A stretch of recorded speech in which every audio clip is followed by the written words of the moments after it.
بھائیو، عربی زبان میں عید کہتے ہیں اس دن کو جو بار بار لوٹ کر آئے، یعنی سال کے بعد عید پھر لوٹ کر آتی ہے، پھر اگلے سال پھر لوٹ کر آتی ہے، اس کو کہتے ہیں عید۔ اللہ تعالیٰ نے مسلمانوں کو سال میں دو بڑی خوشیاں عید کی شکل میں عطا فرمائی ہیں۔ نمبر ایک عید الفطر، جسے ہم چھوٹی عید یا میٹھی عید بھی کہتے ہیں، اور نمبر دو عید الاضحیٰ، یا اردو میں ہم کہیں گے عید الاضحیٰ، دعاد ہے وہ، جسے ہم بڑی عید یا نمکین عید، گوشت والی، قربانی والی عید بھی کہتے ہیں۔ ان دونوں خوشی کے دنوں کو سیلیبریٹ کرنے کے لیے اللہ تعالیٰ نے اپنے محبوب صلی اللہ علیہ وآلہ وسلم کے ذریعے ہمیں باقاعدہ عبادت بھی تعلیم فرمائی ہے کہ ان دو دنوں میں آپ نے کون کون سی عبادات کرنی ہے، اور پرٹیکولرلی جو نماز عید ہے وہ ٹاپ آف دا لسٹ ایک عبادت ہے۔ یہ عید الفطر جو ہے چھوٹی عید، یہ یکم شوال کو ہوتی ہے، رمضان مبارک کے فوراً بعد، اور بڑی عید جو ہے وہ 10 ذو الحجہ کو ہوتی ہے، جسے ہم قربانی والی عید بھی کہتے ہیں، عید الاضحیٰ۔ باقی کچھ عیدیں ہیں جو اصطلاحاً پبلک میں مشہور ہو چکی ہیں، وہ لغت کے اعتبار سے ضرور عیدیں ہیں۔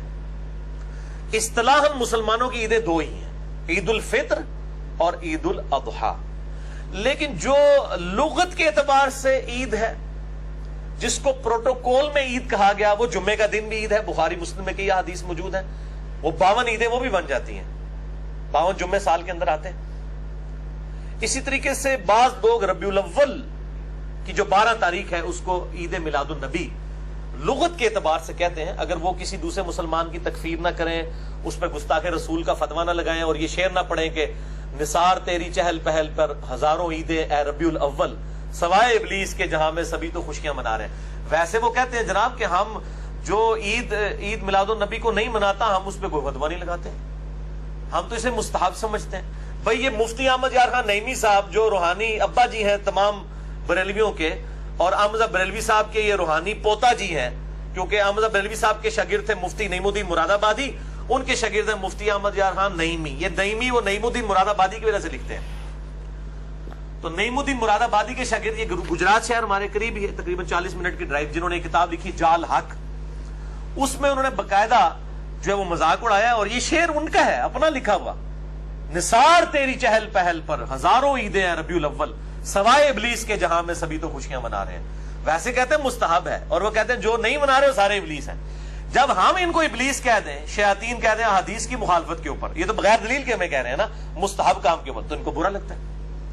تو یہ کہتے ہیں نہیں ہم کسی پہ فتویٰ نہیں لگاتے ہیں، جو نہیں کرتا نہ کرے، ہم کو فتویٰ نہیں لگاتے، یہ فتویٰ لگایا ہوا ہے۔ تو لغت کے اعتبار سے اگر کوئی ان کو بھی عید بولتا ہے، ہمیں کوئی اعتراض نہیں ہے۔ میرا مسئلہ نمبر 63 ریکارڈڈ موجود ہے، ولادت مصطفیٰ صلی اللہ علیہ وآلہ وسلم اور رسول اللہ کی آخری وصیت ہیں، جسے شوق ہو تو وہ دیکھ سکتا ہے۔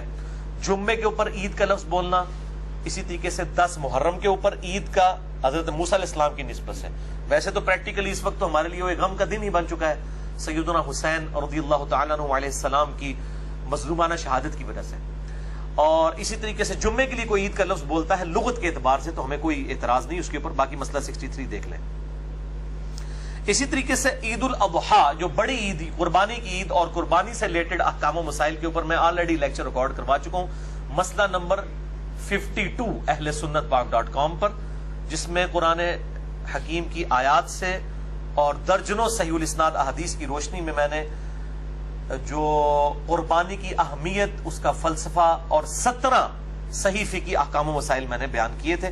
آج میں وہ سکپ کروں گا۔